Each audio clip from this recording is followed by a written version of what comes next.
dia de vida, por uma semana.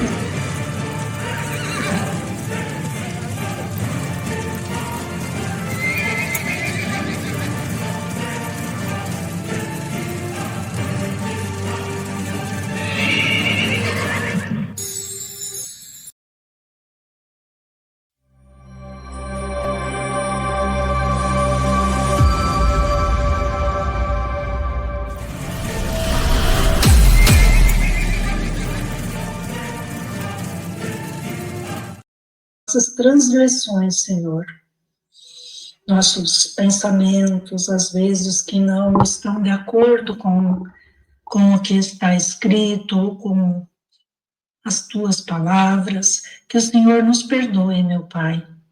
Abençoa cada irmão aqui que está na sala do Telegram, os nossos ouvintes, os que vão assistir, que mais tarde vão assistir, que o Senhor abençoe cada família, cada participante.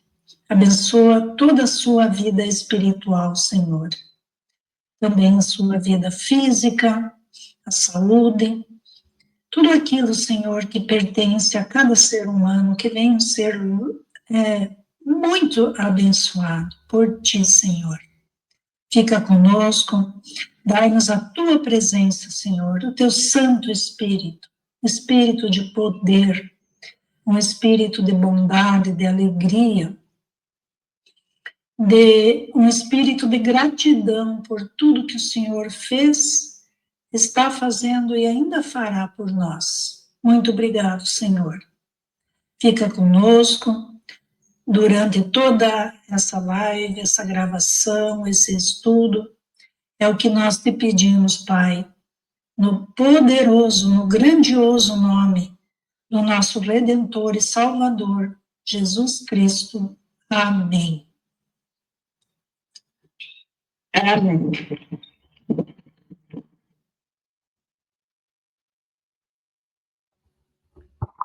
Amém, meus queridos irmãos. Feliz sábado para vocês, para aqueles que não desejei feliz sábado, boa noite. Aqui quem fala, para aqueles que não me conhecem, aqui é o irmão Tiago, obreiro da Mensagem de Salamento.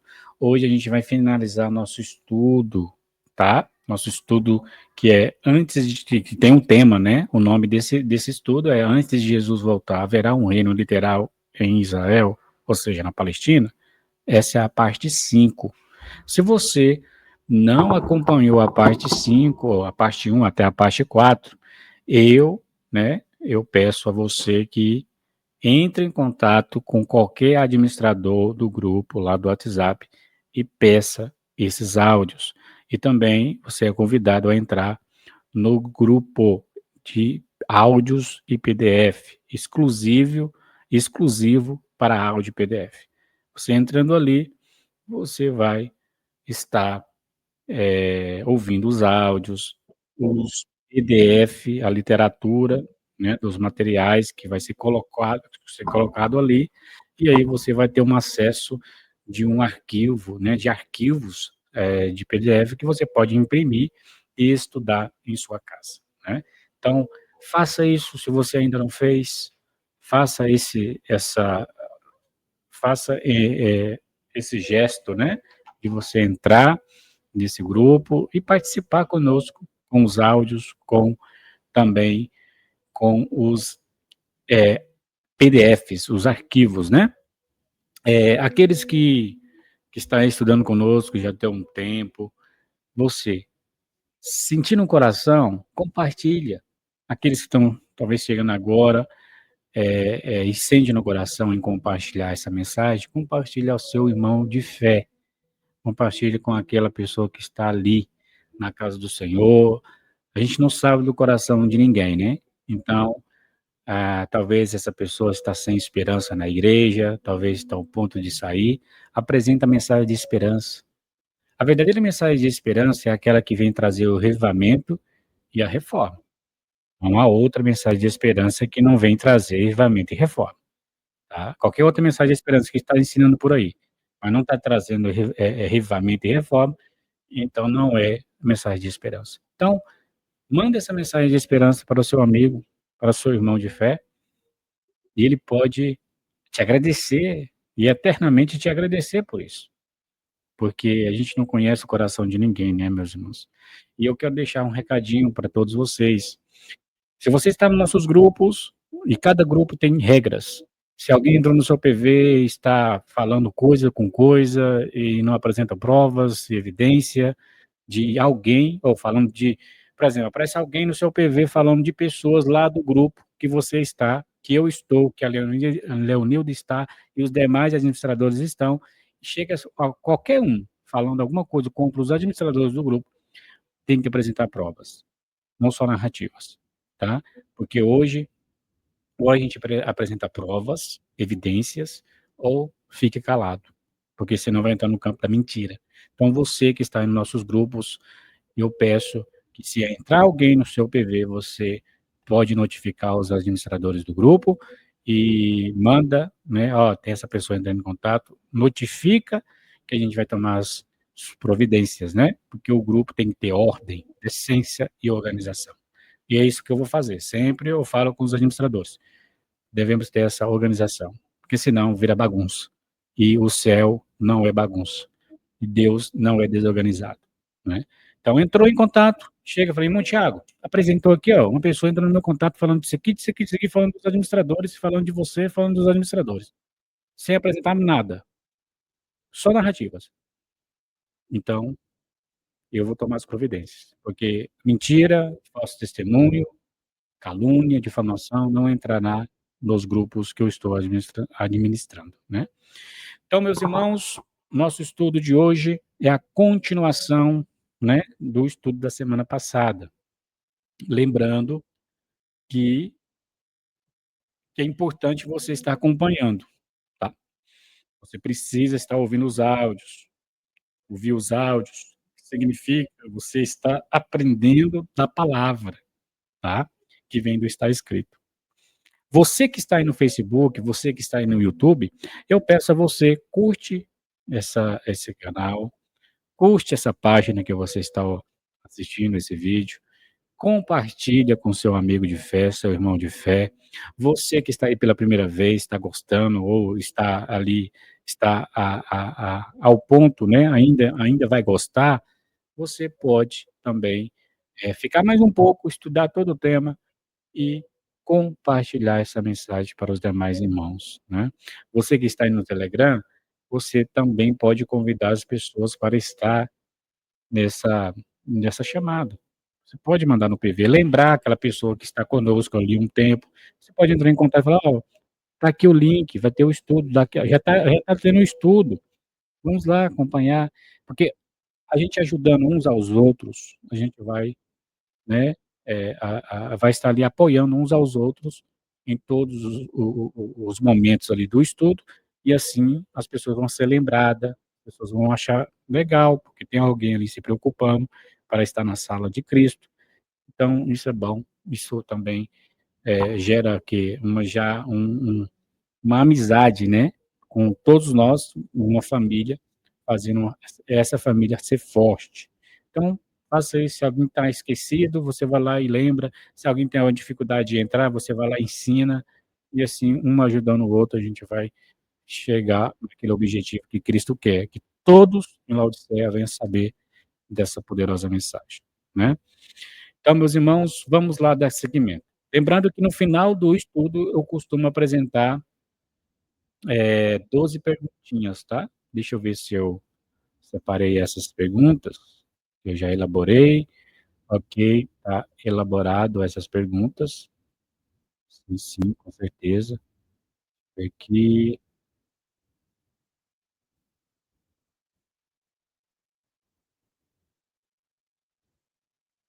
está sim,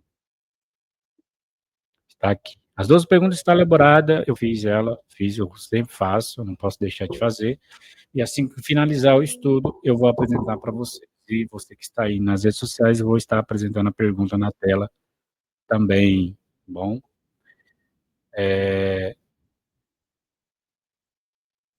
Vamos lá. Meu áudio tá ok, irmã Leonilda? Tá falhando? Tá baixo? Como que tá aí minha situação no meu áudio? Não, tá bem, tá tudo bem. Amém. É bom. É bom perguntar antes, porque aquela vez lá ficou sem gravar um pedaço do áudio. Vamos lá.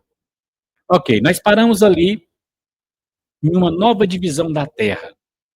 Então, antes de Jesus voltar, o Senhor vai estabelecer o reino dele e ele vai fazer o quê? Ele vai dividir a terra. Que terra? A terra prometida. A terra que foi dada ao povo de Deus e agora, nos últimos dias, através da descendência daquele povo que espalhou, agora com a sua igreja aqui na terra, essa promessa do concerto será realizada com o bom remanescente que dá os seus frutos, que está na igreja verdadeira. Mas vamos ler essa promessa da nova divisão da terra. Está lá em Ezequiel 48. Você que está acompanhando aí nas redes sociais, em vídeo, você está vendo o mapa, né? Até mandei esse mapa aí lá na Escola Sabatina. Lá você vai ver o Grande Mar, você vai ver as tribos de Dan, Asser, Naphtali, Manassés, Efraim, Ruben, Judá, Benjamim, Simeão, Isacar, Zebulon, Gade. Ali vai ter o Mar Morto, o Grande Mar. No meio vai ter a tribo de Levi, os sacerdotes, os príncipes de ambos os lados, né? Cidade. Então, essa é a nova divisão da terra. Mas Ezequiel 48, verso 1 até o 7, ali também vai falar sobre a divisão da terra. Irmão, ou irmão, qualquer um que achou aí, pode ler. Pode ler. A divisão da terra.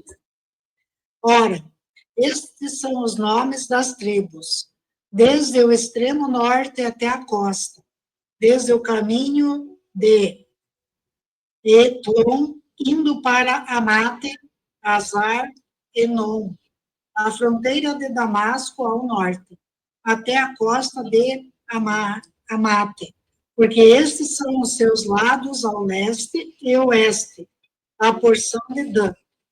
E junto à fronteira de Dan, desde o lado oriental até o lado ocidental, uma porção para Asser. E junto à fronteira de Asser, desde o lado oriental até o ocidental, uma porção para Naphtali. E junto à fronteira de Naphtali, desde o lado oriental até o lado.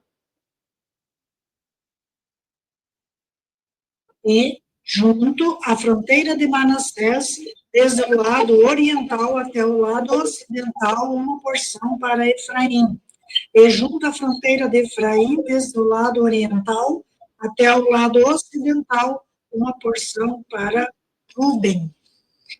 E junto à fronteira de Ruben, desde o lado oriental até o lado ocidental, uma porção para Judá.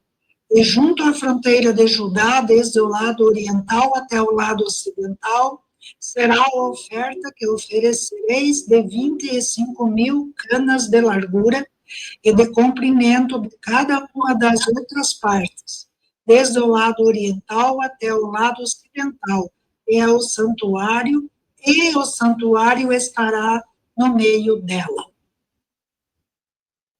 Amém. Ok, aí está a promessa da nova divisão da terra. O Senhor, o profeta Ezequiel, no capítulo 48, que a irmã Leonilda acabou de ler, apresenta uma divisão da Terra Santa totalmente diferente do tempo de Josué 17.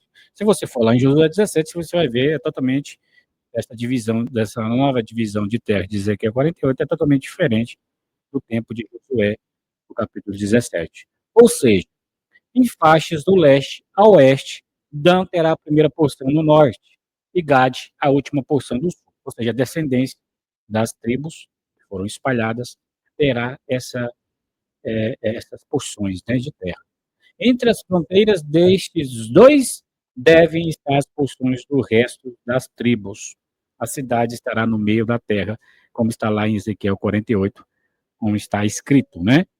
O fato, queridos irmãos, de que tal divisão da terra prometida nunca foi feita, né? Nunca isso ocorreu.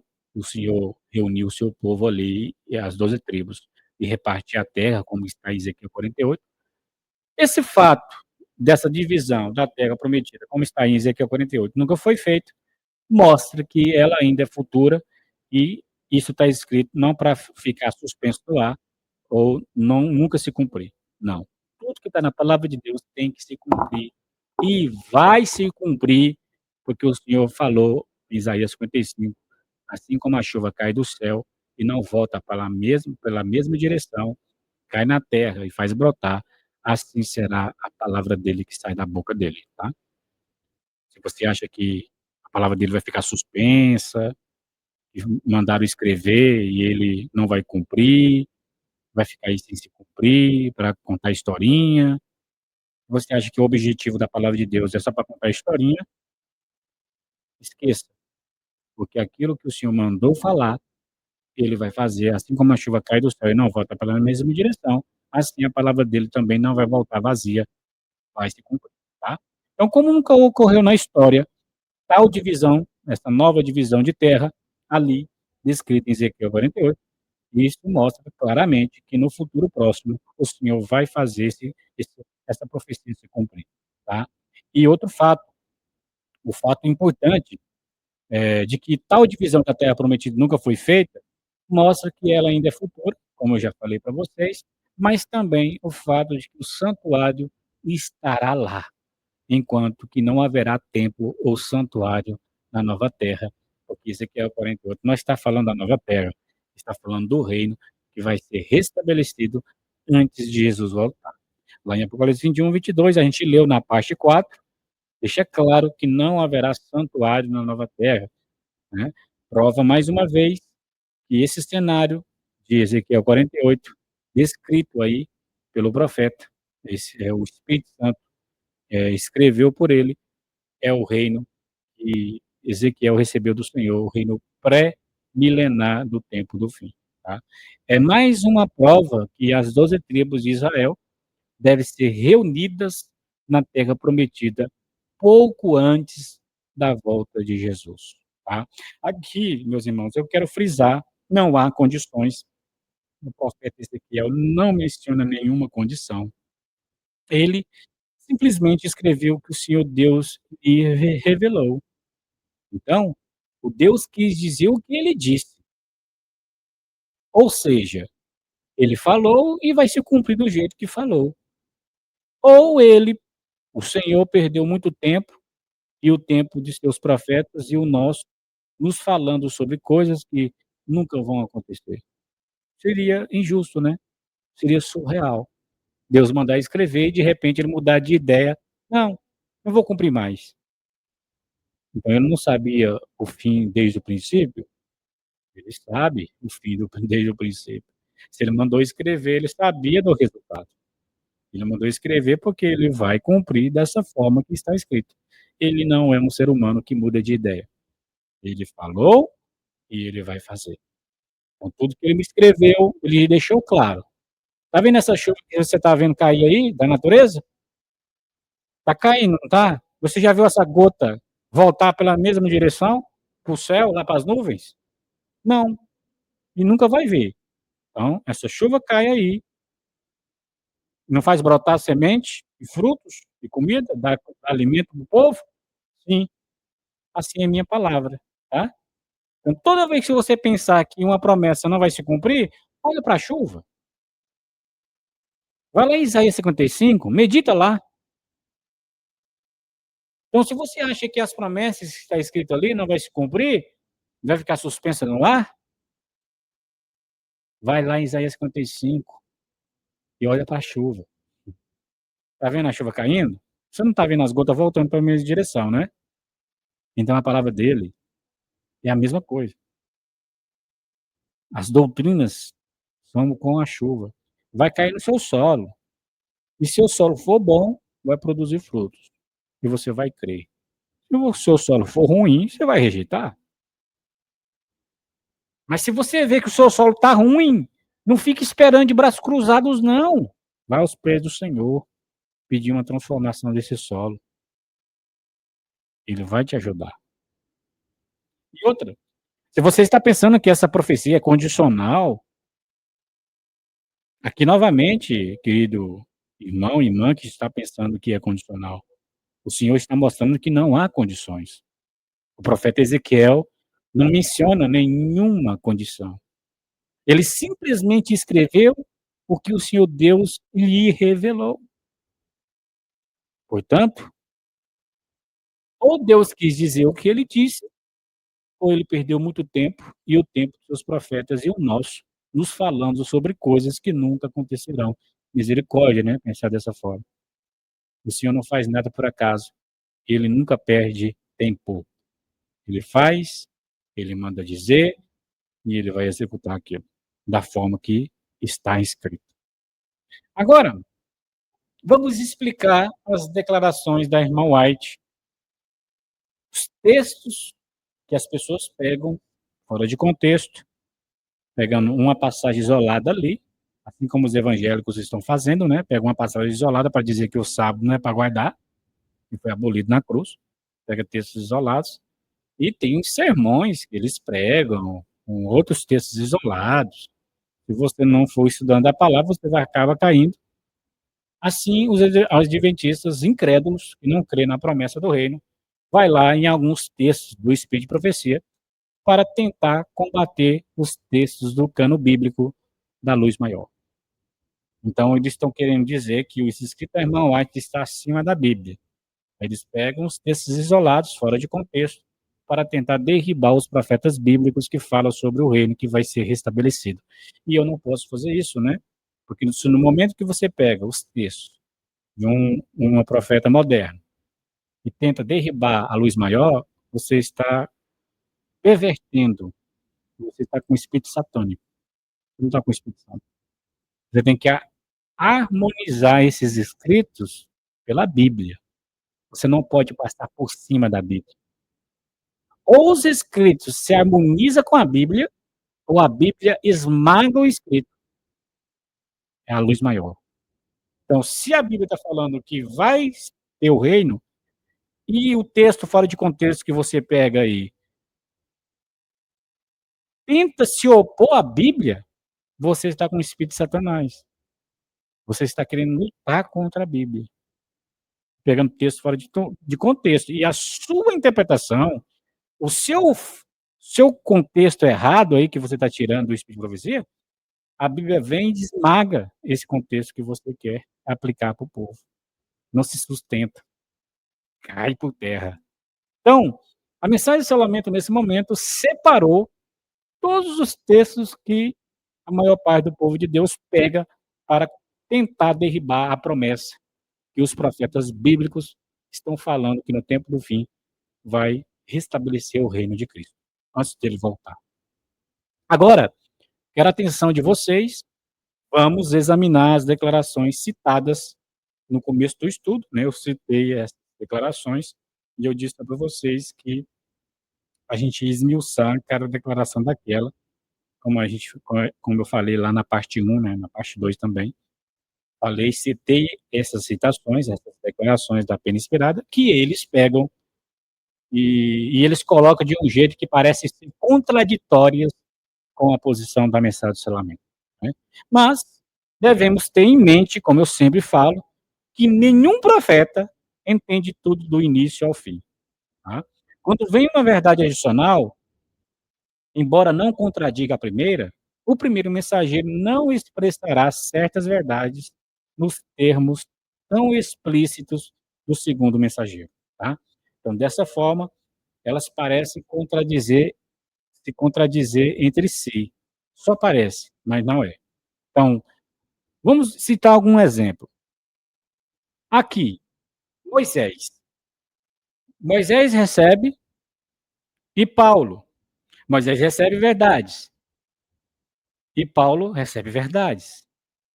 Aí parece contradizer Paulo com Moisés, mas não se contradiz. E João Batista e Cristo. Então, o primeiro mensageiro, o segundo possa expressar alguns pontos de maneira diferente, ele se harmoniza fundamentalmente, tá? E outra coisa, tenha em mente, nunca esqueça disso, que não se pode derrubar o peso das evidências das escrituras, da palavra, da Bíblia, tá? Isso é um primeiro ponto que a gente tem que frisar antes de analisar os textos e antes de a gente rejeitar uma mensagem que vem da parte do Senhor. Você tem que ter em mente que não pode derrubar o peso da palavra de Deus, da Bíblia. Ela é a luz e a autoridade maior. Tá? Qualquer escrito que vier tem que estar sujeito à Bíblia e não derribar a Bíblia. Tá? Se você está pegando esses textos isolados do grande conflito, de alguns textos de outros livros da Pena Inspirada para tentar embalar, para dizer que a Bíblia está errada, ou a Bíblia está falando do reino, mas a irmã White está combatendo o reino, pode esquecer essa ideia, porque a Bíblia vai derrotar essa interpretação que você está criando e ela vai vencer. A palavra de Deus não perde, né? Então você vai ver que você está pegando texto fora de contexto e está tentando enganar as pessoas, assim como os evangélicos estão fazendo aí, os falsos evangélicos, pega texto fora de contexto para tentar dizer que a lei de Deus foi derribada, né, na cruz do Calvário. Ainda pega citações isoladas e pega outras e fica faz até sermão com isso e as pessoas acreditam, né? Uma grande classe de pessoas acredita nesse engodo, né? Qualquer um pode pegar um texto isolado e começar a interpretar do jeito que quer e passa uma aparência de ser verdade. Mas, na verdade, é engano. Tá? Agora, vamos explicar as declarações da irmã White, alguns textos aí, como eu mencionei na parte 1. Vamos lá para o primeiro texto. Mas, como eu sempre falo, tenha em mente também que não se pode derrubar o peso das evidências da palavra de Deus. Agora, o grande conflito, na página 322, é o primeiro texto que eles pegam, alguns textos, né? Pega esse aí, né? E vou apresentar outros. Eles pegam esse texto fora de contexto para dizer, tá vendo? Ezequiel está errado, Isaías está errado, Malaquias, Oséias, entre outros, está errado. A irmã White está condenando essa ideia de reino. Olha aí, ó, leia aí, ó. Eles pegam o texto fora de contexto e aplicam. Você tem que ter cuidado. Você tem que ler todo o texto, para você entender o contexto. Não fica aceitando só um pedacinho, não. Lê todo o texto. E aqui eu vou também apresentar textos da Bíblia, que eles pegam até de Jesus, para dizer que Jesus condena essa ideia de que o reino vai ser estabelecido antes da volta dele. Está colocando Jesus contra os outros profetas. Ou seja, Jesus inspirou os profetas a dizer sobre o reino e, de repente, Jesus mudou de ideia e agora está dizendo que não vai ter reino. Porque eles pegam o texto de Cristo, começa a torcer e aplicar a sua própria interpretação e passa para o povo. O povo aquela classe de irmãos nossos, que não tem o hábito de pesquisar a Bíblia por si mesmo, de pesar as evidências, acaba acreditando. E ainda repete, pega o texto isolado e passa adiante. Tá vendo aqui? Irmão Tiago está errado, ele está ensinando sobre esse reino antes da volta de Jesus. Isso é um absurdo. Olha aqui o grande conflito na página 322. A irmã White falando contra esse reino, falando que não vai existir esse reino. Mas quando você vai ler, não é nada daquilo. Ela está falando do reino na fase final, não no inicial. É estranho como que as pessoas, né?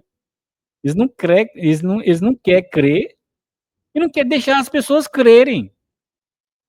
Igual o povo lá da época de Cristo. Vocês não deixam o povo entrar, vocês não querem entrar, e ao mesmo tempo vocês não deixam o povo entrar. Aí se torna mais complicada a sua situação perante Deus. Você não crê? Você não quer acreditar? Você não quer estudar? Ok, vai. Se é Baal, seguiu. Mas não tenta fechar as portas para aquelas pessoas que querem, e pegando texto fora de contexto para isso. Porque essa situação vai ficar cada vez pior. Porque há um anjo relator relatando tudo.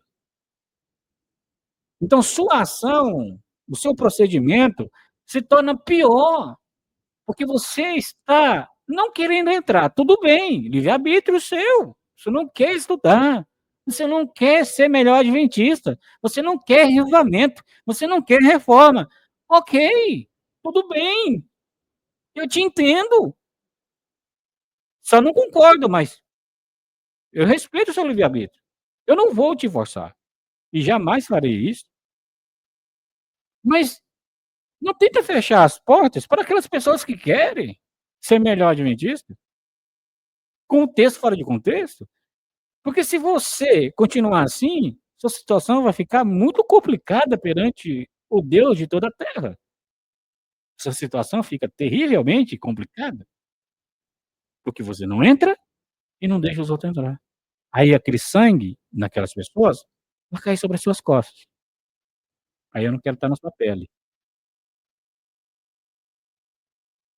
Então vamos lá para o texto. Aqui eu estou entrando num campo explicando as declarações que parecem ser contraditórias à palavra, que as pessoas colocam como contraditórias. Coloca na sua interpretação particular, aplica o texto fora de contexto e vira um pretexto para rejeitar a mensagem do reino. O grande conflito, página 322. O que diz a pena inspirada aqui nesse texto? É um pedacinho pequeno que eles pegam, né? Interessante. Pega um pedaço pequeno e tenta embalar para dizer que não vai cumprir o reino aqui na terra antes de Jesus voltar. Diz o grande conflito, página 322. E eu quero, meus irmãos, abrir um parênteses aqui antes de ler o texto. Guarde esses textos no coração. Mais cedo ou mais tarde, um incrédulo vai bater na sua porta. Vai apresentar esses mesmos textos. Então, por favor, guarde o áudio, ouça o áudio, guarde os textos, também está em vídeo também os textos. Eu vou colocar também no YouTube, texto, no Facebook já está sendo colocado. Guarde eles, porque mais cedo ou mais tarde um incrédulo vai bater na tua porta, que nós está rodeado de incrédulos. Mais cedo ou mais tarde eles vai bater na tua porta e vai apresentar esse texto fora de contexto do Espírito de Profecia, tá? Aí você já vacinado com a verdade, você vai mostrar a verdade para essa pessoa desavisada. Ó, esse aí é fora de contexto, lê o contexto. Ou a pessoa vai reconhecer que está errado, ou é muito presunçosa, muito orgulhosa e não vai querer entender esse ponto. Está fora de contexto. Ele vai continuar afirmando. Ou vai ser humilde bastante e vai reconhecer, realmente, é fora de contexto mesmo. Eu errei. Então vamos lá para o texto. O grande conflito, página 322. Eu vou fazer uma pergunta para ver se vocês estão entendendo mesmo. Diz a pena esperada: não poderá o seu povo receber o reino antes do advento pessoal de Cristo. E aí, irmãos, a serva do Senhor está dizendo esse pedacinho de texto, a gente vai entender o contexto, mas está aqui o pedacinho de texto, que as pessoas pegam para contradizer os outros profetas da Bíblia, né? Do reino que vai ser estabelecido. Não poderá o seu povo receber o reino antes do advento pessoal de Cristo. O que isso aqui significa, meus irmãos?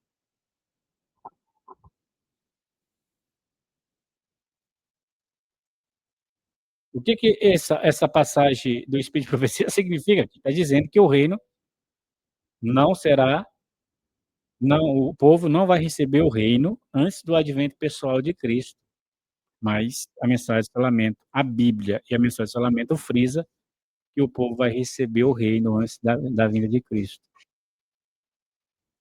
O que vocês entendem desse texto aqui, que acabou de ler aqui, acabou de ser lido para vocês? Vamos participar mesmo, eu quero saber se vocês estão entendendo a mensagem. Irmã Iraci, tem a Maria Goretti, Maria Souza, irmã Júlia, Cristiane, Cecília, Eliene, Elisene, Francisca, Luciano, Leonilda, tá tudo aí. Vamos lá.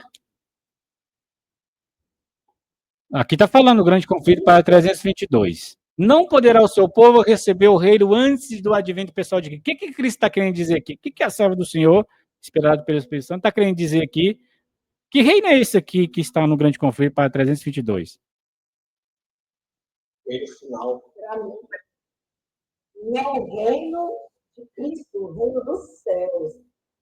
Não é o reino milenário, é o reino dos céus, que não pode acontecer antes.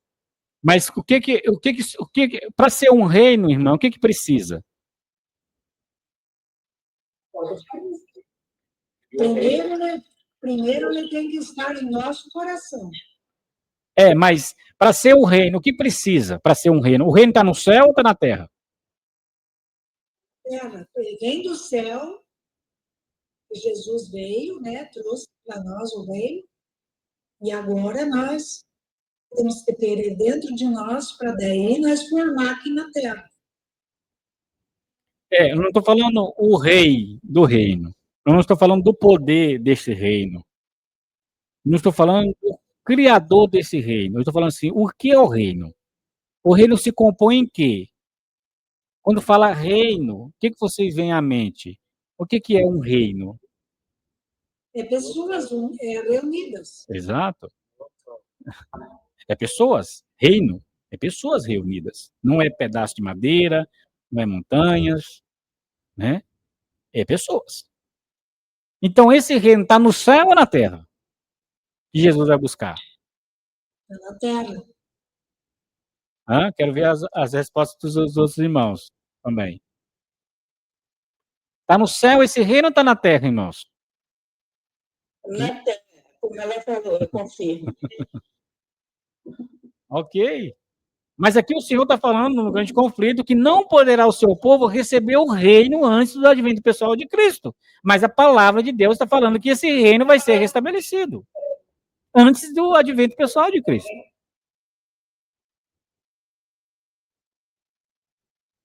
O que está querendo dizer aqui o grande conflito para 322?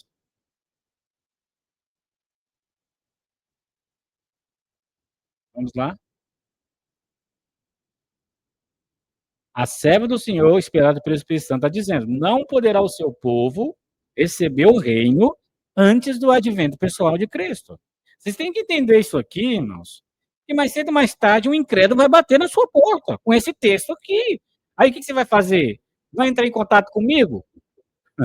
Ô, irmão Tiago, me ajuda aqui, tá difícil para mim. Mas peraí, tá aqui o texto, tô falando contigo, tô explicando para você. Você precisa entender isso aqui, para você passar com suas próprias palavras e derrubar o incrédulo, como está escrito. Derrubar a filosofia dele, né? A filosofia é um texto fora de contexto. Vai demonstrar com a palavra e vai derrubar o incrédulo com a filosofia dele. Então, não poderá o seu povo receber... Oi? Filosofia é que não está em espírito, né? Ele está em material. Ele não está respondendo como Deus está pedindo. É uma interpretação particular da pessoa, embalada em uma explicação própria, que eles pegam um texto fora de contexto para criar um pretexto, para rejeitar a promessa do reino. Então, você precisa entender, cada um de nós precisamos entender, porque eu estou frisando muito, porque você precisa entender que na hora que o incrédulo bater na porta de vocês, vocês têm a reta verdade já na língua, na ponta da língua, para apresentar para o incrédulo. Explicar para o incrédulo. Né? Então vamos explicar agora o grande conflito. O irmão Ribamar, ele falou aí que é o reino na fase final. Foi o único que está agora que falou que é o reino na fase final. Eu queria que a irmã Leonil também ia responder da mesma forma. E é exatamente isso, irmão Ribamar, é exatamente isso. Então, quando alguém apresenta o texto para você, o grande conflito para 322, o que você vai responder, irmão Ribamar? É o reino na fase final, essa fase aí, né? A mensagem está fora do contexto quando se aplica que nós não habitaremos o reino na fase inicial. Claro que essa fase aí, nós não teremos o reino da glória na fase final, porque o texto convém. É simples isso. Exato. Ficou simples porque você prestou atenção nos estudos. Você entendeu e o Espírito Santo fixou, porque você se esforçou para isso. Aí, quando surgir isso aí, surgir esse conflito quando vier o inimigo trazendo o texto fora de contexto para ti, através de uma pessoa que está vivendo nem os princípios da mensagem adventista, o que você vai dizer? É isso que você vai dizer, e você não vai precisar lá no meu contato para perguntar para mim, você já sabe. Você, com as suas próprias palavras, vai responder o inimigo e vai dizer: meu irmão, minha irmã, chega aqui. Esse texto que me apresentou aí está fora de contexto. Quer saber o contexto correto? A irmã lá está falando do reino final, imortal. Mas eu não estou ensinando o reino que vai ser estabelecido imortal. Eu estou ensinando ainda mortal. Não confunda as coisas. Não confunda.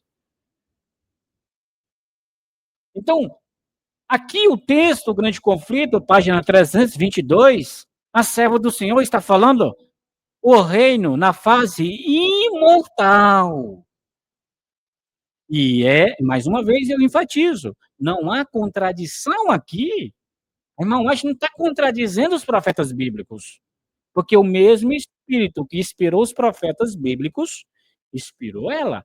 Não pode ter contradição. Você lê um texto difícil no Espírito de Profecia, você não pode derribar ou estar o peso das Escrituras, das evidências da Bíblia. Ou está escrito. Então, se você está lendo esse texto no grande conflito, ou alguém te mandou, você não pode pegar um pedaço de texto fora de contexto para tentar derribar os outros profetas bíblicos. Você está caindo na cilada do inimigo que está querendo colocar um profeta contra o outro. O Espírito Santo traz harmonia, não divisão. Se você analisar o texto, o contexto dessa afirmação do grande conflito, página 322, que diz: não poderá o seu povo receber o reino antes do advento pessoal de Cristo, você vai, de uma forma fácil, ver que a Ellen White estava falando sobre o reino em sua fase final ou completa, quando Jesus voltar e os santos serão revestidos de imortalidade, como está lá em 1 Coríntios, capítulo 15, versos 51 até os 53. Por quê? Porque ela recebe a instrução do Espírito Santo e ela escreveu isso no mesmo parágrafo. No mesmo parágrafo da página 322, ela vai escrever o contexto do que ela está querendo dizer. Ela não está falando do reino na fase inicial, ainda mortal, que os profetas bíblicos estão falando. Que os profetas bíblicos escreveram pela inspiração do mesmo Espírito Santo que inspirou ela. Então, é só ler o texto mais completo, ler o texto no seu contexto, que você vai entender o que ela está querendo dizer. O que ela diz no mesmo parágrafo, na página 302 do Grande Conflito? Ela vai dizer: o homem em seu estado presente é mortal, corruptível. O reino de Deus, porém, será incorruptível. O Grande Conflito, página 322. O mesmo parágrafo, ela está dando o contexto. Mas o que a Bíblia ensina sobre o reino pré-milenar?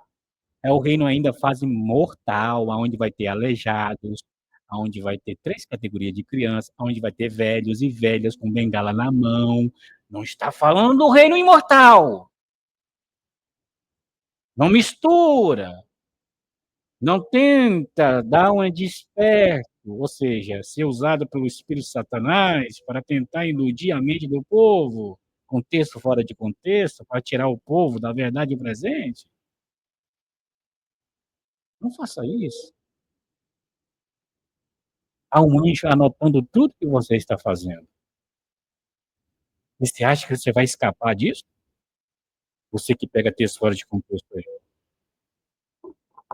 Ah, não, mas meu pastor que mandou. Ah, o pastor que mandou você fazer isso? Então você não é seguidor de Cristo, nem do Espírito Santo? Então você já escolheu que lado que quer servir? Não é o que está escrito? Ah, é o seu pastor, ah, a sua família, ah, o meu amigo. Ei, você tem que ter consciência própria. Não fica se purificando e santificando atrás de ninguém. Você tem que viver o que está escrito. Sai dessa escravidão. Você tem livre-arbítrio. Você vai ser julgado individualmente. Não vai ser em grupo.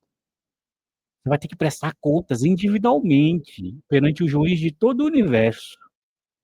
Não adianta você gaguejar e nem colocar a culpa nos outros. Deus vai te mostrar. Você tem que pesar as evidências por si mesmo.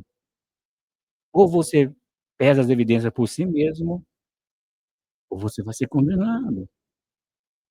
A salvação é individual. E outra, lembre-se que a mensagem do selamento não ensina que seremos imortais antes da vinda de Cristo. Tá? Ah, mas eu ouvi falar que a mensagem do selamento fala isso, faz isso. Ah, você ouviu falar? Mas peraí, cadê a prova? Cadê o que está escrito aí? Mostra ali as passagens que a mensagem ensina. Mostra aí. Não, eu ouvi falar. Ah, você é aquele fofoqueiro que ouviu falar. Não tem evidência nenhuma, mas está passando para o povo. Você está virando fofoqueiro. A mensagem do selamento ensina que a imortalidade começará com a sua vinda, com a vinda de Jesus nos ares, e os profetas bíblicos estão falando do reino na fase mortal, ainda corruptível. Enquanto a irmã White fala sobre o reino completo, aí no Grande Conflito, página 322. Todos revestidos de imortalidade. Isso aí será só na vinda de Cristo. Exatamente. A mensagem do selamento fala sobre o reino ela fala porque os profetas bíblicos falam, um após o outro. E esse reino que a mensagem do selamento fala, que os profetas falam, é em sua etapa inicial, mortal. Mas por que a serva do Senhor não o disse da mesma maneira que a mensagem do selamento? Sabe por quê, meus irmãos? Ela não podia e não tinha a luz completa sobre o reino pré-milenar.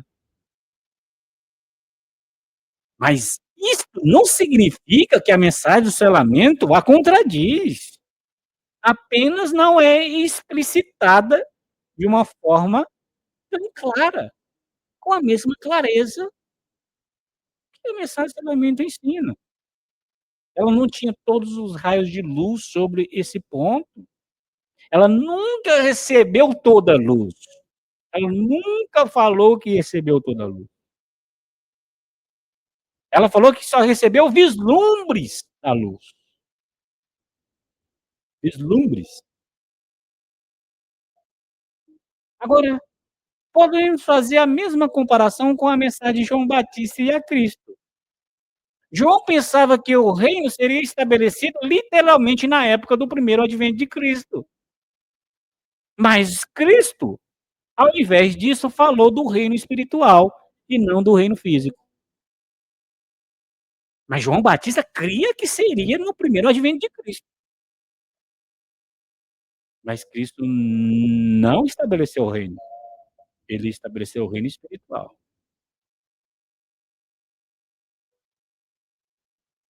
Agora, queridos irmãos, a serva do Senhor tinha vislumbres do reino pré-milenar. Ela tinha vislumbre. Ela escreveu um, um, um texto, está no livro O Maior Discurso de Cristo, página 108. Olha o vislumbre que ela tinha desse reino. Deus não revelou para ela toda essa luz dos profetas antigos sobre esse reino pré-milenar. Mas o que ela escreveu lá no Maior Discurso de Cristo, página 108? O reino da graça de Deus está sendo agora estabelecido? Diz a serva do Senhor. visto que corações têm estado sobrecarregados de pecado e rebelião se rendem à soberania de seu amor. O completo estabelecimento do reino de sua glória, porém, não ocorrerá senão na segunda vinda de Cristo ao mundo. O maior discurso de Cristo, página 108. Aqui, mais uma vez, ela frisa o completo estabelecimento do reino de sua glória. Mas o reino da graça de Deus está sendo agora estabelecido no coração. O completo será quando Jesus voltar.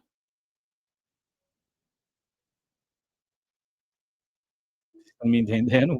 Com certeza. O completo estabelecimento será na vinda de Jesus. Em nenhum momento os profetas bíblicos, nem a mensagem do selamento, ensina que o completo estabelecimento do reino será antes da volta de Jesus. Ah, mas eu ouvi falar que a mensagem do selamento ensina sim.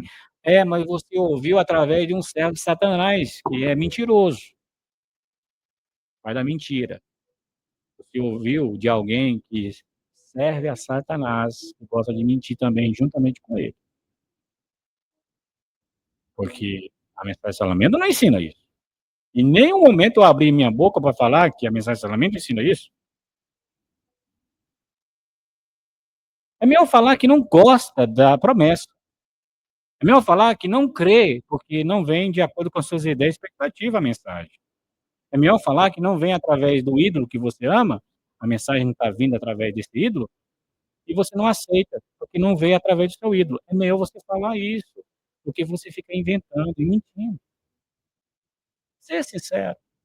Fala assim, não, se tivesse vindo através do meu pastor, eu ia crer, mas não vem. Igual uma pessoa falou para mim, se você fosse acadêmico, estivesse falando com os acadêmicos, tudo que vocês estão falando sobre o reino, sobre a purificação, eu ia acreditar. Mas você não é acadêmico, então tudo que você fala entra no ouvido e sai no outro. Tem que ser acadêmico para a pessoa ouvir. Então, se ele estivesse na época de Cristo, ele não ia ouvir a mensagem de Cristo, porque Cristo não foi acadêmico, João Batista também não foi, e estudou na escola teológica. Os apóstolos, a maioria deles também não estudou. E aí? Na época de Cristo, você ia rejeitar a mensagem, então. Porque você só crê na mensagem se for pessoas de status acadêmico. Então, você não olha para a mensagem, você olha para status. E Deus está mostrando a sua hipocrisia. Está revelando o seu caráter. O maior discurso de Cristo está falando do completo estabelecimento de seu reino, que acontecerá na segunda vinda, quando Jesus voltar. Mas isso implica que começará parcialmente antes de sua vinda, no coração, e depois o reino será estabelecido fisicamente, porque as condições do reino foi revelado através de cada um dos profetas. O reino de Cristo começará antes, onde tem velhos e velhas com cajado na mão, onde tem 3 categorias de criança, onde tem os gentios sendo buscados, e aonde tem a reunião do povo que está espalhado nos 4 cantos da terra. Enquanto os santos ainda são mortais. Mas este reino que começa antes da vinda de Cristo atingirá o clímax na segunda vinda de Cristo. Quando os santos se tornarem imortais. É só na vinda de Cristo. Portanto, meus queridos irmãos, mais uma vez, não há contradição aqui. Até o irmão White, o Tiago White, ele declara que o reino, ele diz, o reino em sua condição de pedra é contemporâneo, por um tempo, com os reinos perecíveis deste mundo. Está correto? O reino é pessoas, é várias pessoas, é milhares de pessoas. Não está falando do rei, está falando do reino de Cristo, ou seja, os representantes de Cristo. É contemporâneo, por um tempo, com os reinos perecíveis deste mundo. Quando você fala Brasil, você está falando do reino, Brasil. o povo brasileiro. É um reino. Quando você fala Estados Unidos, você está falando de um reino, é um reino. Tem um presidente. Você está falando de um reino, você está falando de várias, milhares de pessoas. Não está falando do rei. São os representantes, o reino de Cristo aqui na Terra, é essa pedra, que é o reino, os representantes de Cristo. Vamos para outra citação, deixa eu colocar aí na telinha para vocês. 2 páginas do grande conflito que eles pegam para dizer que o reino da Bíblia, antes de Jesus voltar, não vai se cumprir. Tá? O grande conflito, página 347 e página 416. Vamos para essas 2 páginas. O que diz lá? O grande conflito, página 347, primeiro. Diz a pena inspirada: este reino está ainda no futuro. Não será estabelecido antes do segundo advento de Cristo. Na página 416. O reino de glória ainda não foi inaugurado. Só depois que termine a sua obra como mediador, lhe dará Deus o trono de Davi, seu pai, reino que não terá fim. Lucas 1, 32 e 33. O grande conflito, página 416. Agora, meus irmãos, mais uma vez, a resposta a essas 2 referências da pena inspirada é a mesma do grande conflito, página 322. A mesma resposta. A irmã White está falando do reino em sua fase completa, ou culminante. Mais uma vez, lembre-se que o reino atinge sua plenitude na volta de Cristo, quando todos os justos mortos se unem aos justos vivos. Desde o fim do tempo da graça, Cristo se tornará Rei dos Reis e Senhor dos Senhores. Quando os reinos deste mundo se tornam os reinos de nosso Senhor e de seu Cristo. E ele vai reinar pelos séculos dos séculos, como está na palavra. E note que o grande conflito, página 347, declara que o reino é estabelecido no segundo advento, enquanto na página 416 afirma que não será estabelecido até que sua obra como intercessor seja terminada. Então, ele receberá o reino, ou seja, o trono de seu pai Davi. Em outras palavras, para você entender, numa passagem ela declara que o reino se estabelece na segunda vinda, enquanto em outra ela diz que será no fim do tempo da graça, quando a obra mediadora de Cristo tiver terminado no santuário celestial. Isto em si mesmo prova que o reino é progressivo, como já vimos isso aí. As evidências declaram isso aí. Ou seja, ele cresce. Ele começa e ele cresce. Ele começa, ele é pregado no mundo inteiro e depois ele estabelece. Ele cresce. Então esse reino cresce e atinge seu auge na segunda vinda, quando Jesus voltar nos ares no último dia e transforma nossos corpos no abrir e fechar dos olhos. Mais uma vez, a mensagem do seu lamento não contradiz as declarações de Ellen White.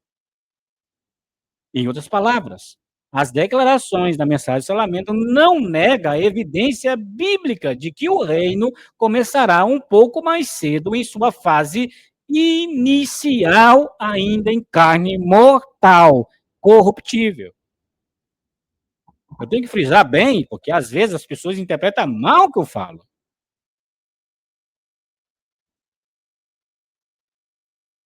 Vamos para mais explicações da serva do Senhor, em algumas passagens da serva do Senhor, que ela fala sobre o reino.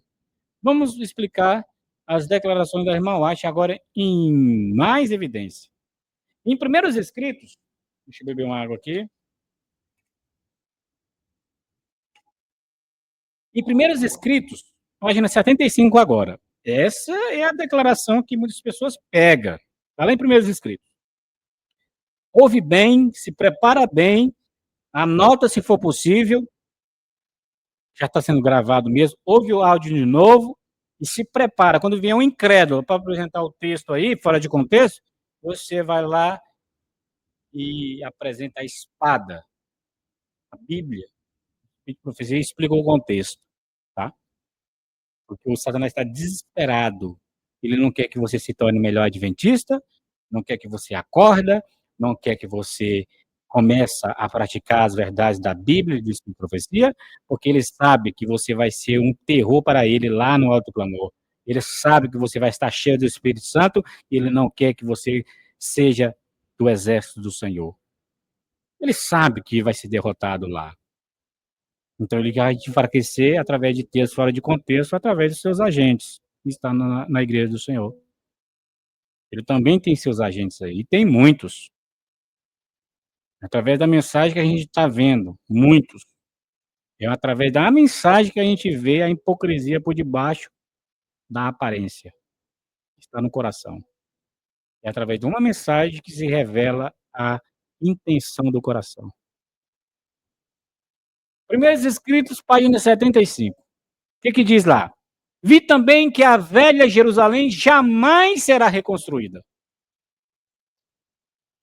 Até uma vez eu expliquei para a irmã Cecília, né, sobre esse ponto lá depois da escola sabatina. Mas aqui eu vou entrar em detalhes, aprofundar mais. É o espaço para a gente apresentar também para os irmãos que estão lá fora, não sabe. Aqui, queridos irmãos, deve-se considerar cuidadosamente o que ela quis dizer. Analise comigo, reflita comigo. Se você está dizendo que essa citação de Primeiros Escritos, página 75, ela está falando contra o restabelecimento do reino que vai ter lá em Jerusalém, você está entrando em um campo perigoso, onde você está dizendo que ela é uma falsa profetisa. Ela quis dizer que Jerusalém nunca poderia ser reconstruída fisicamente. É isso que ela está querendo dizer em Primeiros Escritos, página 75? Que Deus nunca mais poderia estabelecer um reino na Palestina? É isso mesmo que você está querendo dizer? Através desse texto fora de contexto? Se esse fosse o caso, a irmã White estaria em grave violação de um dos principais testes de um verdadeiro profeta. Qual que é o principal teste de um verdadeiro profeta, para testar se é um verdadeiro profeta? Que o que eles predizem deve acontecer. Então, se você está pegando o Primeiros Escritos para 75 para dizer que o reino não vai ser restabelecido, que a irmã está falando contra, que não ia ter nada ali, jamais a Jerusalém será reconstruída, você está dizendo que ela é uma falsa profetisa, porque lá hoje tem um reino construído lá. Tem cidades construídas lá, tem um primeiro-ministro, tem presidente, tem governador, tem prefeito. E agora? Você está falando que Jerusalém jamais seria reconstruída, então você está dizendo que ela é uma falsa profetisa, porque lá tem, lá foi reconstruído. Mas vamos lá, vamos entender o contexto. Eu vou te ajudar. Você entendeu mal o contexto, eu vou te ajudar aí, para que você possa estar entendendo o que ela está querendo dizer aí, né? Mas raciocine aqui comigo. Se isso fosse verdade, que Jerusalém nunca seria reconstruída, teria feito dela uma falsa profetisa. Por quê? Porque Jerusalém está reconstruída hoje. Veja, quando a senhora White, a irmã White, fez essa declaração, em 1850, a Jerusalém ainda não estava reconstruída na medida em que vemos hoje. Uma cidade próspera e movimentada lá. Esse processo começou em 1948, quando o Estado de Israel foi oficialmente formado e reconhecido como uma nação. Bem mais de 100 anos após a sua declaração, em 1967, Israel capturou Jerusalém e fez dela o que ela é hoje. Mais uma vez, nós entendemos mal o que ela quis dizer. Ela não está falando nada de reino aí. E ela não está falando nada dessa Jerusalém que a gente conhece aí hoje. Ela está falando da velha Jerusalém, aquela lá de matança de animaizinhos, de templo, aqueles ritos. Ela está falando daquilo. Ela não está falando do rei, do presidente que está lá, dos governadores que estão lá, das empresas que estão lá, do povo que está morando lá. Não está falando nada disso aí. Não é essa Jerusalém que será reconstruída, é aquela velha, com matança de animaizinhos, de cordeiro, aqueles ritos que tinha no passado. Para a gente entender melhor o que ela quis dizer, precisamos entender o contexto dessa passagem. Vamos entender o contexto, porque ela escreveu isso e porque Deus mandou escrever? Foi na década de 1850. Muitos cristãos da época de 1850 sustentavam que eles tinham que converter o povo judeu ao cristianismo, porque acreditavam que os judeus iriam receber as bênçãos prometidas do Antigo Testamento, que Deus ia usá-los para terminar o evangelho para o resto dos gentios do mundo. Então, para esses cristãos, na época de 1850, a fim de iniciar o cumprimento das Escrituras, era imperativo que eles fossem e convertessem os judeus a Cristo lá em Jerusalém. Na verdade, essa ideia ainda hoje é popular entre milhões de evangélicos em todo o mundo. Agora, você que é um estudante das profecias, vai ver o contexto dessa afirmação e vai ver que a serva do Senhor está condenando a ideia de alguns adventistas, guardadores do sábado, que não tinham essa crença popular, que era o seu dever ir à antiga Jerusalém. Por isso que a serva do Senhor fala lá em Primeiros Escritos, página 75, né? Seu dever de ir à antiga Jerusalém, entendendo que tem uma obra a fazer ali, antes que o Senhor venha, diz a irmã White, que tal missão não realizaria nenhum bem real, que levaria um bom espaço de tempo para levar alguns judeus a se tornarem crentes, mesmo na primeira vinda de Cristo, quanto mais no seu segundo advento. Primeiros Escritos, página 75. Você está vendo o que ela está combatendo aí? Essa ideia, essa interpretação errônea de alguns guardadores do sábado querendo inventar coisa, querendo pegar filosofia e interpretações dos evangélicos e trazendo para dentro, e a serva do Senhor vai lá e dá um basta. Para com isso. Vocês vão quê? Jerusalém para converter judeus que rejeitam Cristo? Isso aí levaria um bom espaço de tempo para levar alguns judeus a se tornarem crentes, mesmo na primeira vinda de Cristo, imagina como no segundo advento. Perda de tempo. Não faça isso, guardadores do sábado. Não faça isso, você, adventista, que tem essa ideia errônea.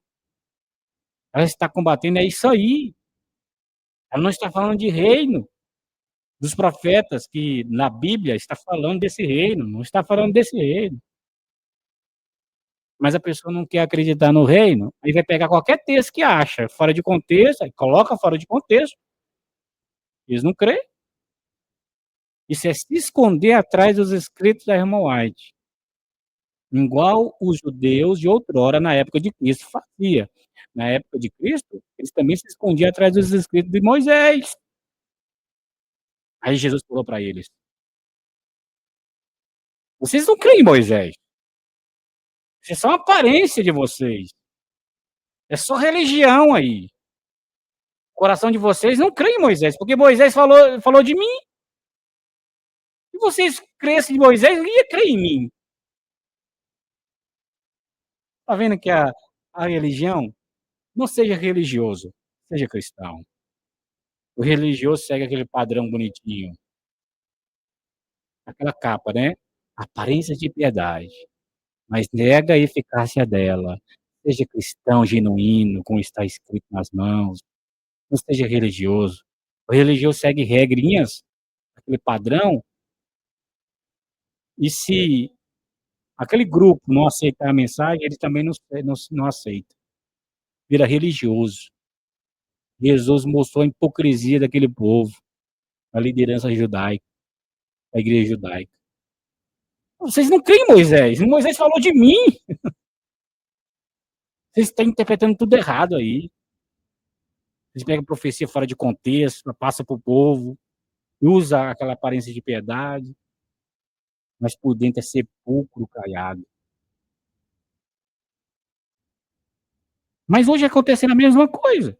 Estão pegando texto fora de contexto, faz até livros compilados com suas interpretações, com seus subtítulos, e apresenta para o povo.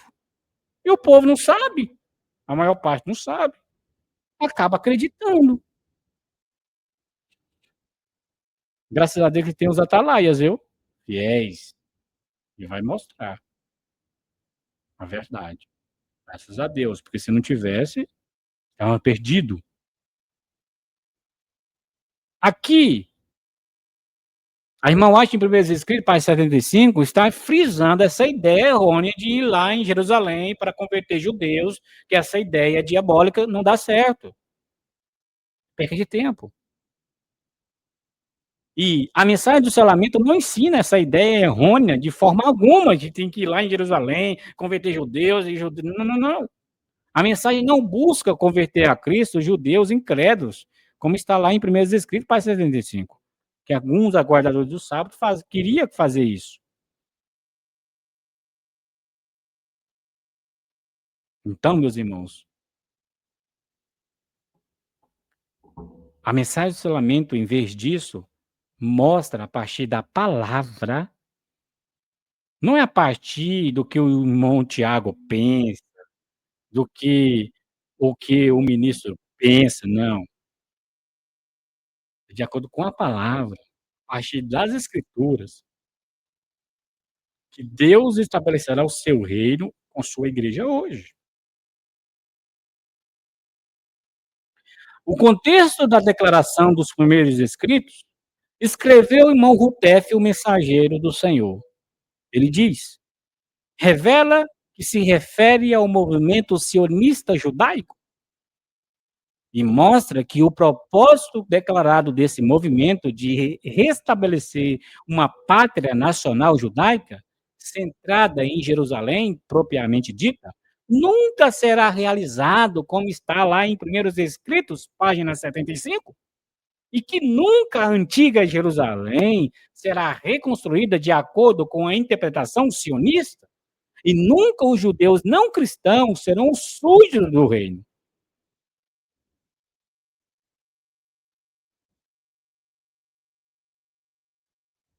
E o Rutef, o mensageiro, vai citar Ezequiel 48, onde mostra a nova divisão de terra. Ele diz, além disso, o duplo fato de que o nome da cidade é o Senhor está ali, e que sua localização, de acordo com essa nova divisão da terra, de Ezequiel 48, deve ser necessariamente diferente da localização da antiga Jerusalém. Mostra que a Jerusalém, propriamente dita, não é essa cidade. Não é isso, meus irmãos? A serva do Senhor estava condenando a ideia de alguns adventistas.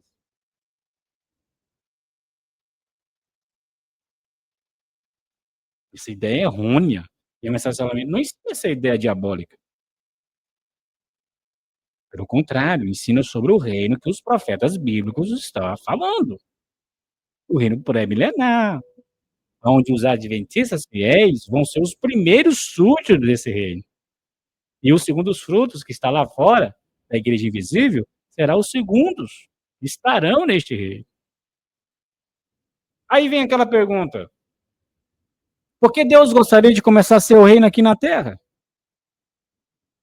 Muitos se perguntam por que Deus estabeleceria um reino físico neste mundo pecaminoso? Qual seria o objetivo de ter um reino assim agora? Pergunta eles. A resposta a essas perguntas vem do próprio Deus que fez a promessa. Ele quer, queridos irmãos, você que está acompanhando aí, que os não convertidos o vejam por si mesmos. Ele quer demonstrar seu amor justiça e poder para salvar até o máximo o seu povo, ainda em carne mortal, em um mundo amaldiçoado pelo pecado.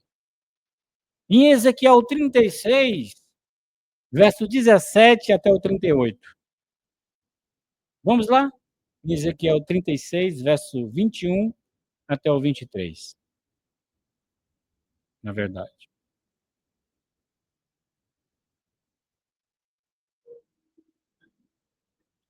26 ou 36, o capítulo 36, né? Isso, 36.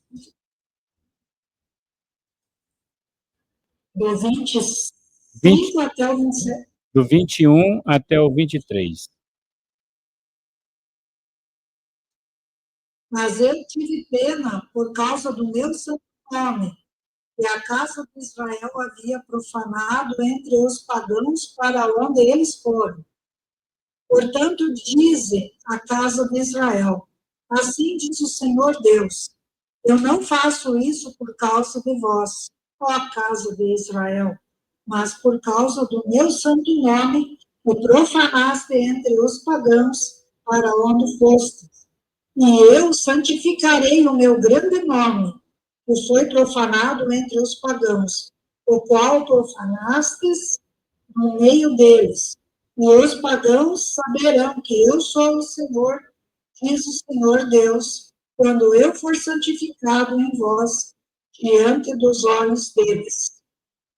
Porque eu os levarei dentre os pagãos, e vos ajuntareis de todas as nações e vos trareis para dentro da vossa própria terra. Então eu aspergirei água limpa sobre vós e ficareis limpos de toda a vossa imundícia, de todos os vossos ídolos os purificareis.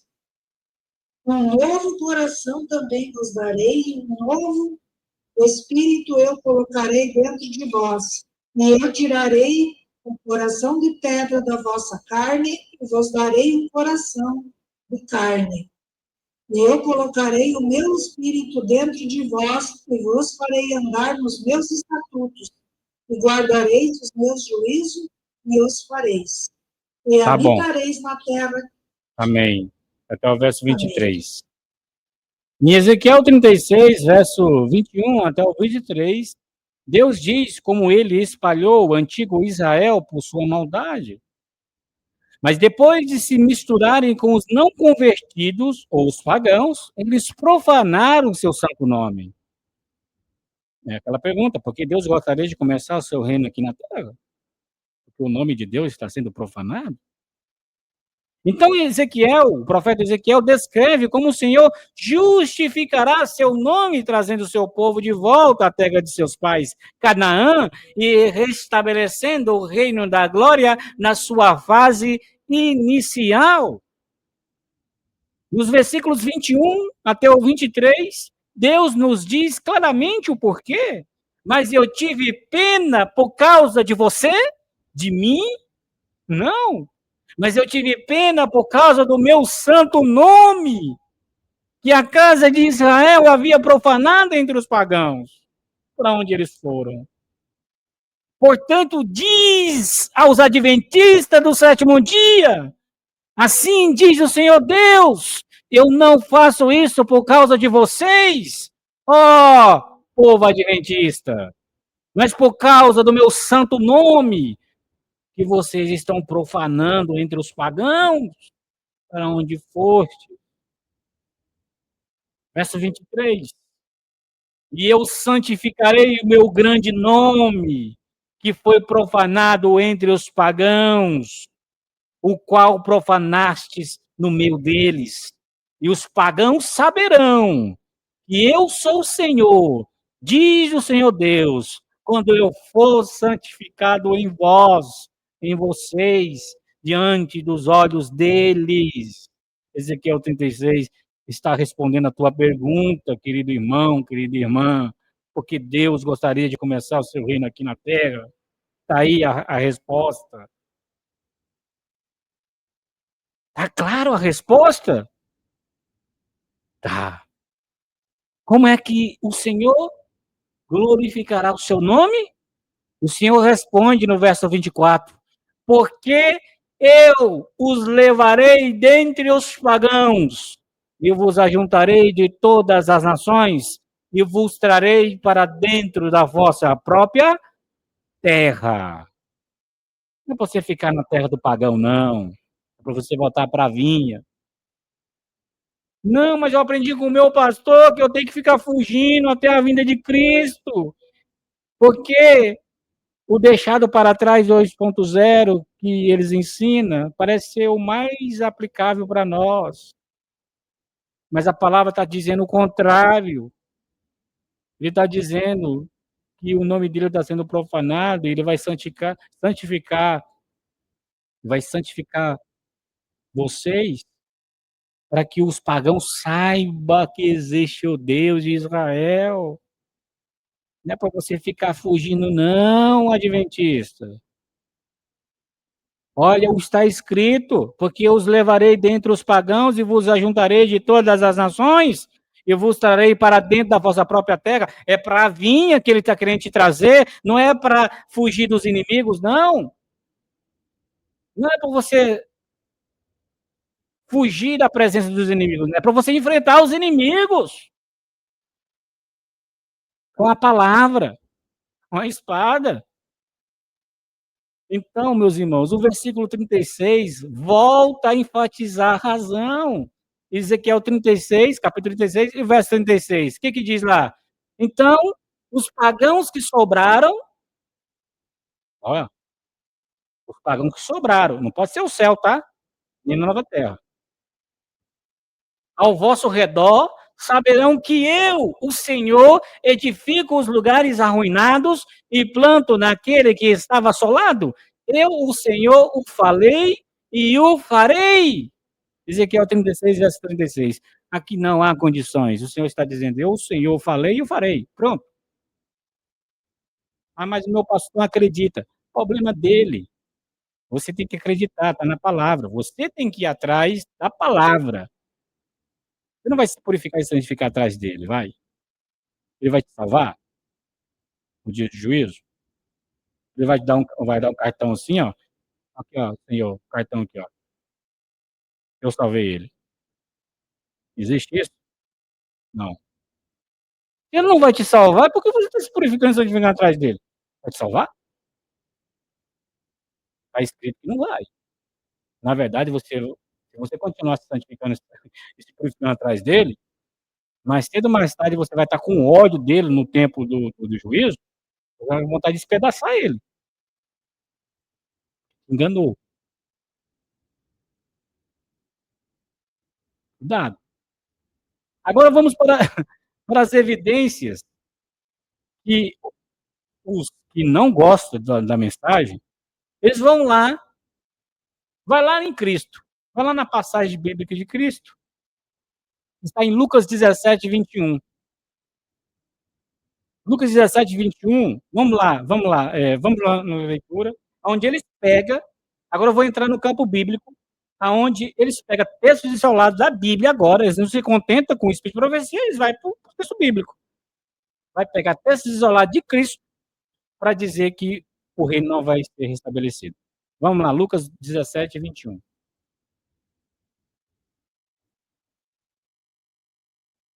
Pode ler, minha irmã, se você achou aí.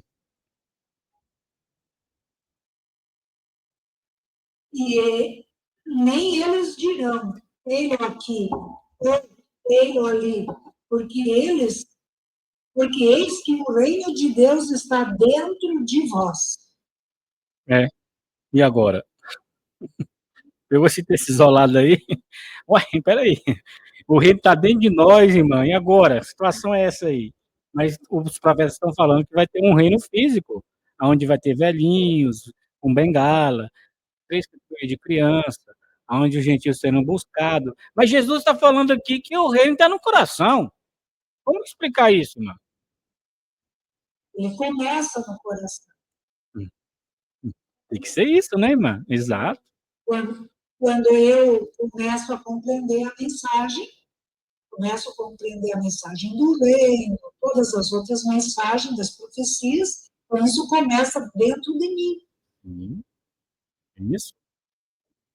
Né? Aí sim vai se realizar fisicamente, vai se realizar e o reino vai acontecer aqui na Terra antes do ajuntamento. Isso.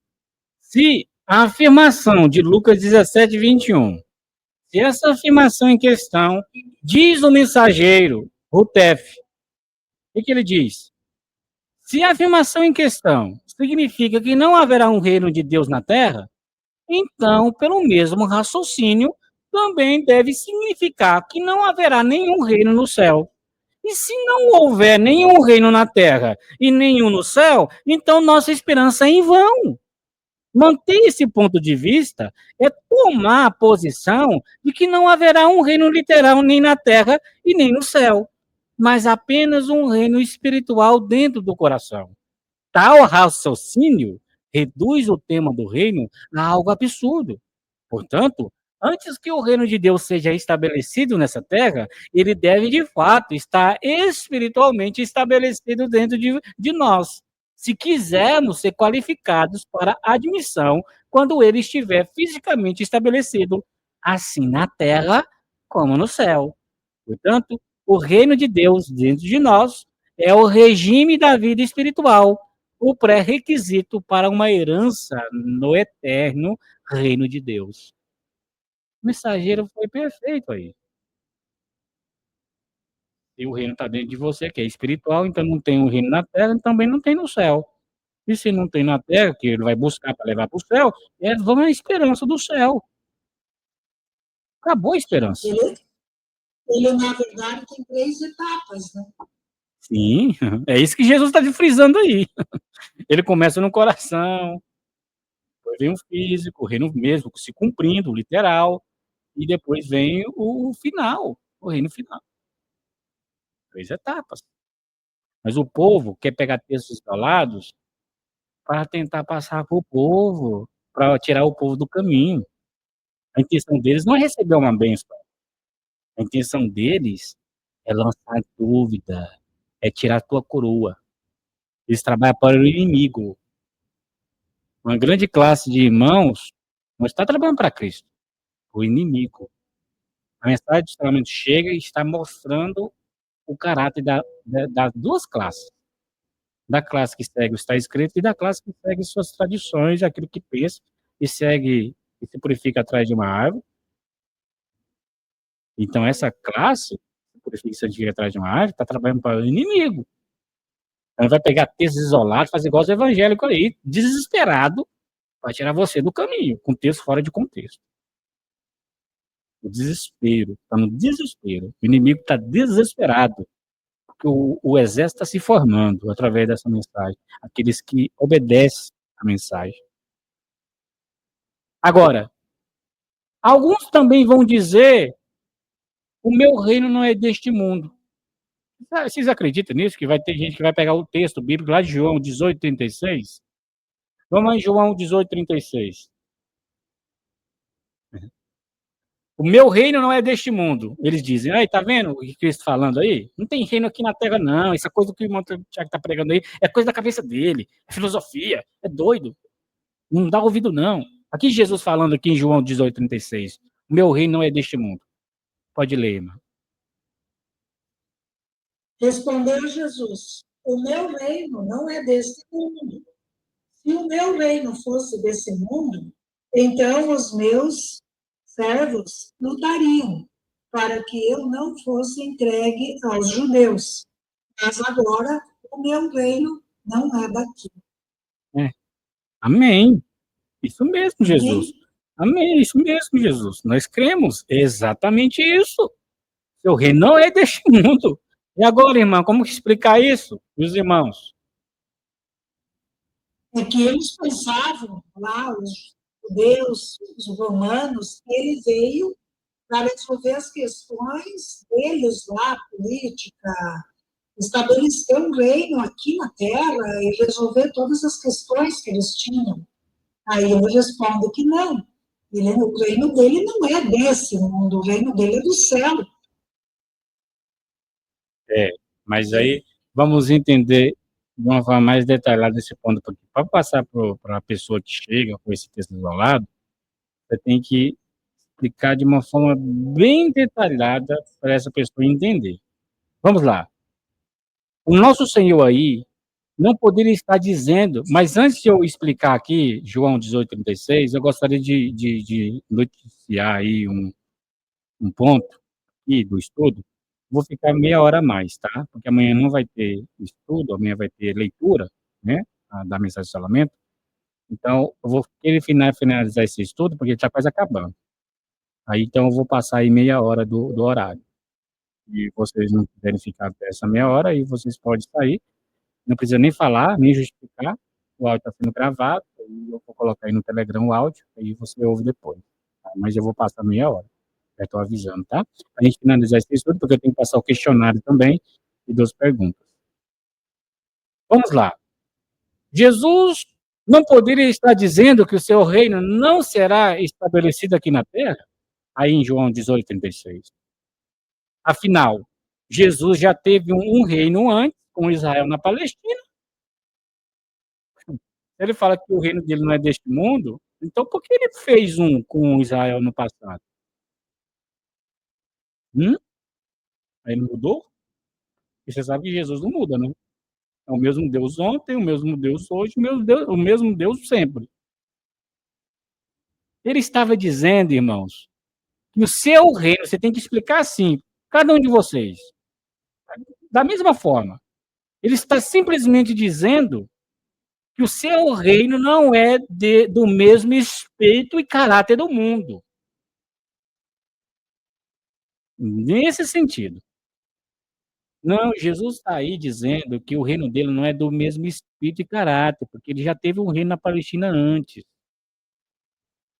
Vou te explicar melhor, vem cá, vou te explicar aqui o contexto. Aqui Jesus está falando que o reino dele não é deste mundo, é no espírito e caráter, porque o reino deste mundo se prevalece com a força, com exército, com bombas, com ataques. Mas o reino que ele vai restabelecer e o reino que ele vai levar para o céu é um reino que ele é de paz, não prevalece pela força.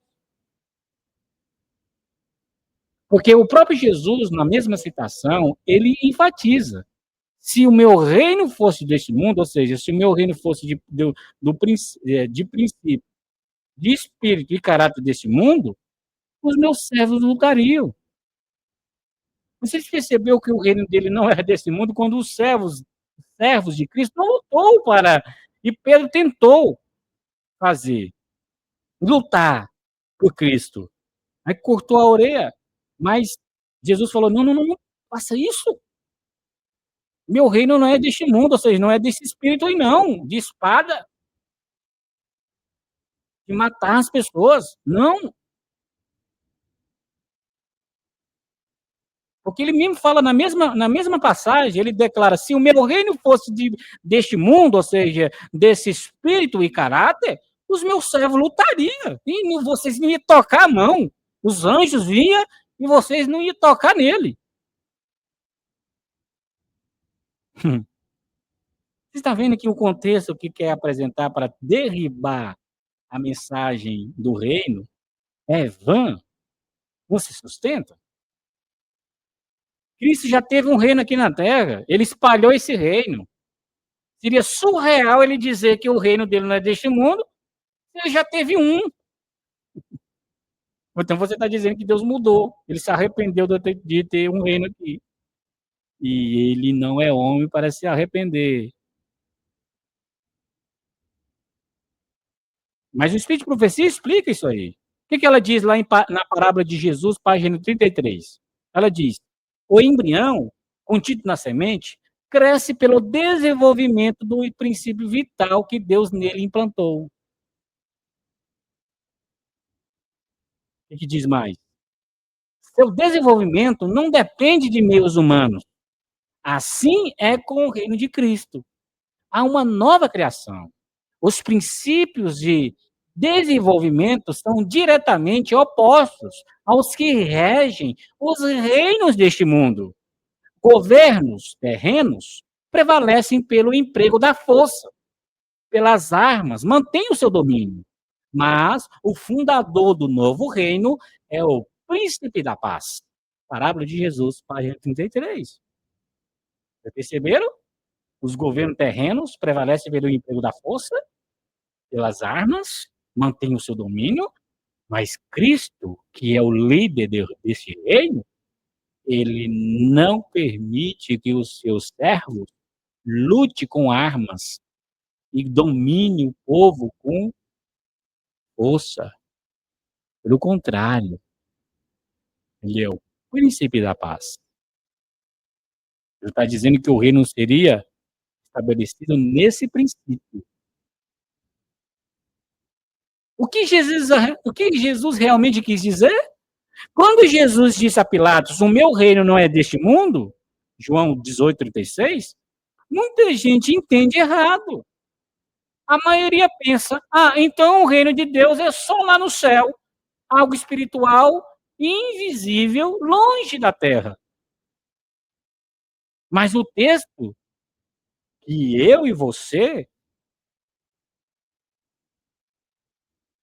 mas o texto que está aí, João 18:36, baseado tanto na Bíblia e no Espírito de Profecia e na mensagem de ensinamento, deixa claro que não é bem assim. Quando o Senhor fala não é deste mundo, é igual, não joga o jogo do mundo, em outras palavras. Jesus não estava dizendo que o seu governo nunca vai pisar no planeta Terra. Afinal, a Bíblia diz que a Terra será renovada. Ele estava falando sobre a origem e o estilo do seu governo. O jeito do mundo funciona na base da força, da política suja, da guerra, da imposição. Se você quer manter o poder aqui, você precisa ter exércitos de armas, bombas. O jeito de Jesus funciona na base de princípios divinos. Ele disse: se o meu reino fosse igual aos daqui, meus servos estariam brigando fisicamente para me defender. Como eles não estavam puxando espadas, isso provava que a vibe do reino dele era outra. Ele não está falando que não vai ter reino aqui. Ele está falando que não vai ter o reino no espírito e caráter mundano. A explicação da serva do Senhor na parábola de Jesus deixa claro. O texto cita claramente para reforçar a ideia de que o método diferente. Ela usa a comparação de uma semente. Uma semente não precisa de um mecânico ou de uma força bruta para crescer. Ela cresce porque Deus colocou vida nela. O reino de Deus é igual. Ele não vai ser estabelecido por golpes de Estado, revoluções armadas ou decretos políticos, enquanto os governos humanos se mantêm pela força pela polícia, exército, medo. O reino de Jesus é fundado pelo príncipe da paz. É uma nova criação, algo que nasce de dentro para fora, pelo Espírito Santo e não pela espada. Então, o texto bíblico está dizendo: pare de achar que o reino de Deus é apenas uma nuvem distante ou um reino espiritual. O reino vai acontecer, mas não vai chegar através de eleições, guerras ou força humana. O sistema de Jesus é oposto ao sistema do mundo. O mundo usa a força, Jesus usa o poder vital da transformação e da paz. Ou seja, aplicação prática. Não tente defender a Deus ou fazer a obra dele usando as táticas agressivas do mundo. O reino dele cresce organicamente, como uma semente, através do poder de Deus e não da força do homem.